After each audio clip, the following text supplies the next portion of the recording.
Powered by the Inside the Birds podcast. Now, live from inside the Matt Black Kia Studios. This is Football at 4. Football at 4 is powered by the Inside the Birds podcast, and it is brought to you by PropSwap, America's sports betting marketplace. Sell your sports bets, take your profit, find out how, PropSwap.com. Download the PropSwap app today. We went over all the future odds to win the Super Bowl. Philadelphia plus 3,300. Any good value there? Geoff Mosher from the Inside the Birds podcast. A lot of football to discuss as he joins us for another edition of Football at 4 on this Wednesday. What's going on, Moshe? What's up, Mike? How are you?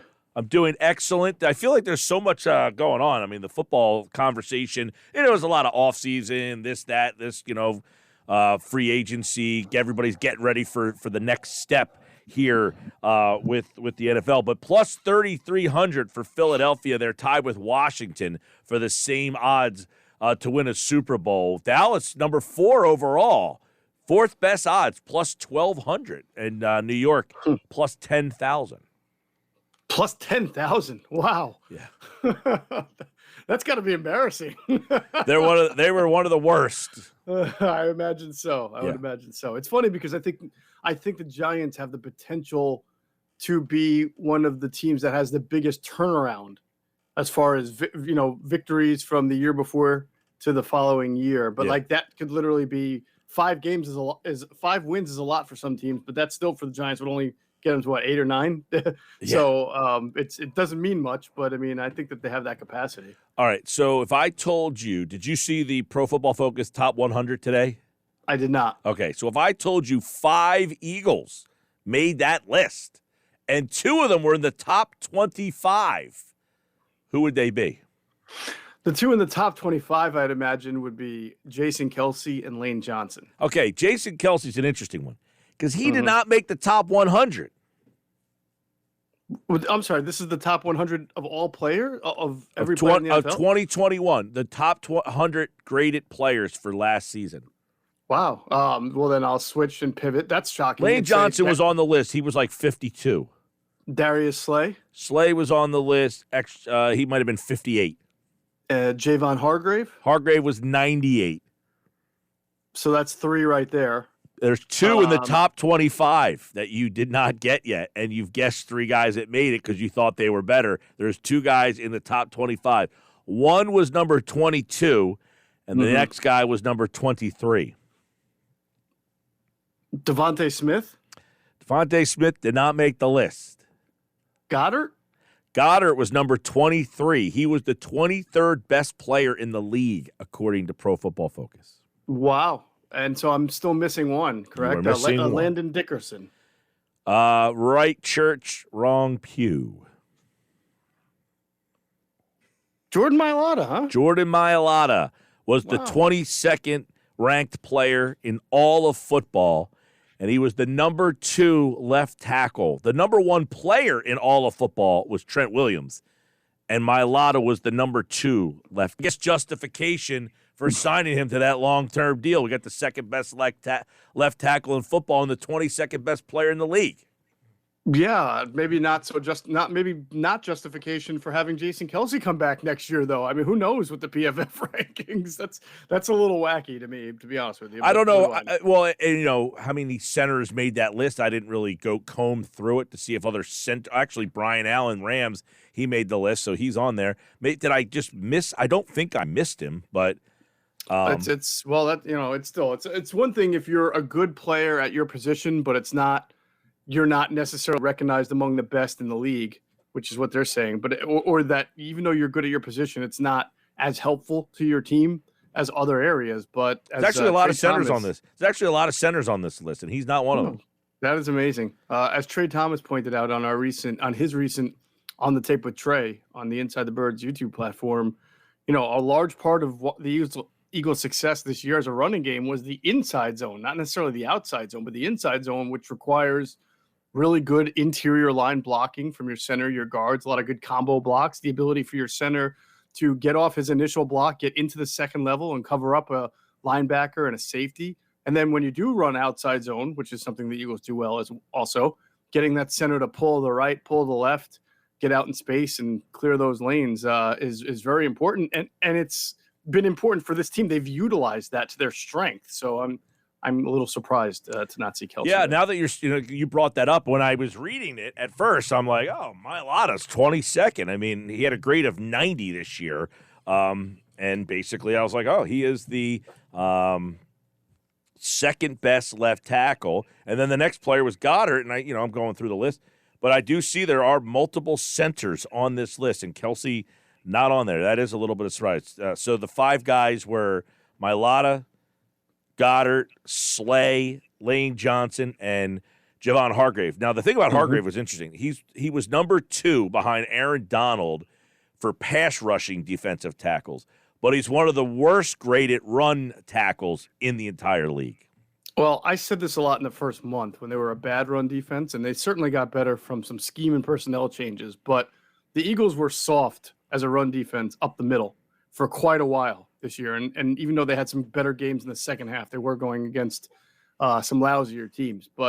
And it wasn't just Hargrave and Cox. I thought that they were particularly vulnerable, especially earlier in the year when they had to rotate guys, and you saw Hassan Ridgeway come in and Milton Williams. I think Williams did a better job against the run. I thought Hassan Ridgeway was a liability for quite a bit against the run. In general, if you go back and look at the first half of the year and how often the Eagles gave up rushing yards up the middle, starting with Atlanta, the Atlanta just fell behind, and then they had to settle for field goals early, but they were taking it to the Eagles on the ground. It actually started back in preseason.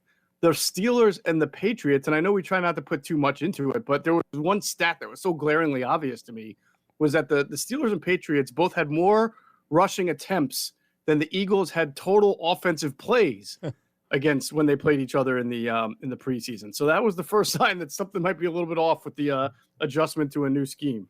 Now, the other article that I saw today that was kind of interesting to me had to do with free agency. ESPN ranked their top 50 free agents, and 2 players from the top 50 they feel are good fits for Philly. So I'm interested to get your take on Howie Roseman's thought process here, because one of them is a safety who they estimate would be looking for about $16 million a year, and I kind of have a hard time thinking that he's going to spend that kind of money. Marcus Williams, the Saints, by the way, is the guy. But you think Howie Roseman's going to spend $16 million on the safety position? I don't. Then again, he went out and got Javon Hargrave 2 years ago and made him the highest paid defensive tackle. That's a tackle, though. They value that spot. I know. No, I'm just going we had, with Quentin Michael on yesterday, he laughed when we talked about safety and linebacker. I said, when you were on the team, did you just know that they were just neglecting the linebacker position? Like, was it something that, like, you guys just understood? We ain't getting anybody there this year. And he's just laughing. He didn't want to answer. Like, yeah, kind of, pretty much. Yeah, that is true. No, I mean, $16 million seems a little rich for Marcus Williams. So we'll have to see what the top safeties get. But I imagine safety is a position that Howie is going to have to spend money on, though, as he has done in the past, be it Rodney McLeod or Malcolm Jenkins or, even last year, it wasn't a lot of money, but he brought in Anthony Harris. This is a position that they know that they don't prioritize in the draft. And when you don't do that, you do have to put money there in free agency. So it's usually, to your point, not the top guy. Do you think he brings Harris and or McLeod back on cheap deals? Does he look to spend money there, or does he turn this over to Epps and Wallace? I don't know that they're ready to turn it over to Wallace. He just hasn't shown enough, to be honest with you. I don't think that I think they'd like to be happier with him, considering he was a 4th-round pick, which is not, high, but it's not low either. Clearly, they like Epps. They probably feel that if he had to start, that he could make plays and be a good starter. So you can go into the offseason and get one safety, pair him with Epps. That's your starting combination. Got to come out of the draft with at least another safety as a number 3 safety to compete with Wallace. I would actually think that you can get another safety, maybe a lower level safety in free agency. Yeah, they're going to have to spend some money at the position. Maybe not $16 million on one guy, Sometimes I look at those projections though, and they seem off to me. I don't know if Marcus Williams is going to get 16 million because I just don't know that other teams prioritize safety that much either, or how many teams have such great cap space that want to spend it on that position. That would make him the second highest paid safety in the league behind Jamal Adams. Yeah. Yeah. Well, Justin Simmons is going to get what? He was franchise tagged, I think, this past year by the Broncos. So and William, and by the way, top of the market guy, I would say. Marcus Williams is a franchise candidate, by the way, by the Saints. I mean, they could franchise him. They could. Yeah. They could. They're in a lot of cap issues, though. I don't know if that's probably why that Marcus Williams is considered a good free agent. So we'll see what happens there. The other guy, there was 2 free agents on the list. The other guy I'm interested to get your opinion on, and they say that they think Juju Smith-Schuster would be a good fit. Now, he played on kind of a prove-it deal last year. He ended up getting hurt and only played 5 games. He had that huge year back in 2018. He had like 1,500 yards, but he hasn't come close to that. You think he would be a guy, that's a Howie type of deal to me, though. A 27-year-old wide receiver who had a big year coming off of an injury. That one screams one-year prove-it deal, Roseman. It does, but he's got to fit in the right way. They have to be convinced that he can play, if not moving around, but spend some time at the X position. I think he's been a slot receiver mostly, a big slot receiver for the Pittsburgh Steelers. But I have a feeling that the Eagles want to get into a point where they can move Devonte Smith around a little more, maybe play him in the slot, maybe play him at the Z, see what happens with Rager. So I think they're going to need somebody with some versatility to him, or someone who's just such an obvious natural X, which Juju is not, that you at least know that you've secured that part of the football field with a player. Yeah, I mean, the article list, I think it was Matt Bowen who wrote about fit for these players. I mean, it was Fowler who wrote one part of it, and then Bowen wrote about the fit for each guy. And he suggested that they needed a slot guy and that's where they kind of looked at Juju. So maybe they like Quez Watkins on the outside or maybe moving him out, or you know what I mean? Or maybe they're just assuming that Rager plays the outside, and if he has a slot guy, someone bigger and more dependable. Well, I think you're on the right track as far as that has been a Howie Roseman type of signing. Wide receivers for Howie, since he's kind of come back from the 1-year banishment, have been more for him bargain deals. Even going back to Alshon Jeffrey, who was on a 1-year, $14 million max deal, and then wound up, signing an extension halfway through the season. Right. Instead. So, I mean, you look at guys the next year that, they had Torrey Smith on a short-term deal. They had Mike Wallace. It didn't work out, but they were hoping to get something out of him on a 1-year deal. Deshaun Jackson, they traded a 6th-round pick for, had him on a 2-year deal. All of their wide receiver acquisitions have been low money, low cost, low risk, short deals. Yeah, I think they need to bring in a veteran receiver in here. I mean, even if they draft a guy again, they have to bring someone who has some experience at that position, don't you think? So a free agent wide receiver, a free agent wide receiver would be almost at the top of the list at free agency for me.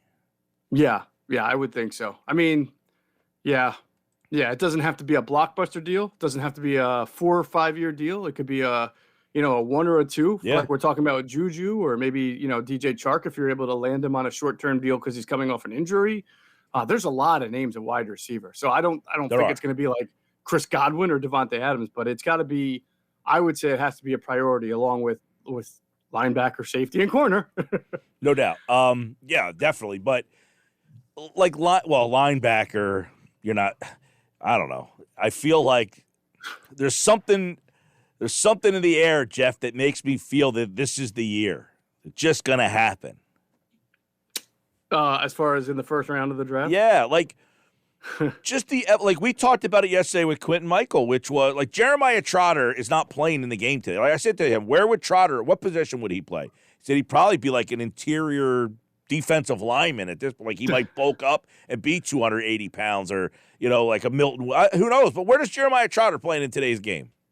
Well, if he's at 265, then he's probably an outside linebacker in a 3-4 who's more of a rush linebacker. He's not dropping back too much. He's really kind of like your lining up on the edges and trying to rush off the edges. Right. So the point I was making with him yesterday is kind of like the evolution of this game has got to be smacking you in the face at some point. Like, you're not drafting, Mike Singletary linebacker. You're putting an athlete on the field that is being exploited by not having that guy. I just don't understand how you watch the game and not say you have to have this guy who can move sideline to sideline and drop back into coverage. I mean, Nakobe Dean's 220 pounds. That's not a linebacker. No, that's like a safety back in the day, right? So, it's funny because I did say to Adam on a recent Inside the Birds podcast, I said, you know what, I just got this feeling too. I was in your camp, Mike. I was like, this 3 first-round picks, I mean, it's got to be the year. And then I brought up the law of averages, and I said, this streak can't go on forever. But the more time goes by, the more I think, no, it's probably not going to be the year. It's just there's too many. I mean, this draft is really strong in pass rushers. Well, they have 3 chances. Got some good corners. I know, but here's a great conversation. Go look at the history of teams picking in the draft who have 2 or 3 or more first-round draft picks, and go see if you think that worked for those teams. It's. I feel like the blessing is the gift is a curse. Now, sometimes. there's a guy. It's not very good. No, there's a guy who is a guest on our show often. He was a member of a 3-person draft class. I know who that is. Yes. Did he happen to go to the same college as you? He did. He did. He was. Wait, did you say 3? Did you say 3? I think there were 3 picks that year, or they had 4. Pennington, Sean Ellis, John Abraham, and Anthony Becht. Okay, well, they had 4 picks that year. 4. Wow. Yeah. And guess what? They only really hit. No offense to Anthony, they hit on 2. Pennington was a pretty good quarterback because it's not like they took him top 5. He was middle of the first round, and John Abraham was a heck of a pass rusher. Yeah, but they couldn't even hold on to him. Right? No. So you're right. I mean, the funny, Todd McShay had his second mock draft that was put out today, and he had something in that draft that has never happened before. Did you see that? For the Eagles, and it had to do with the Eagles.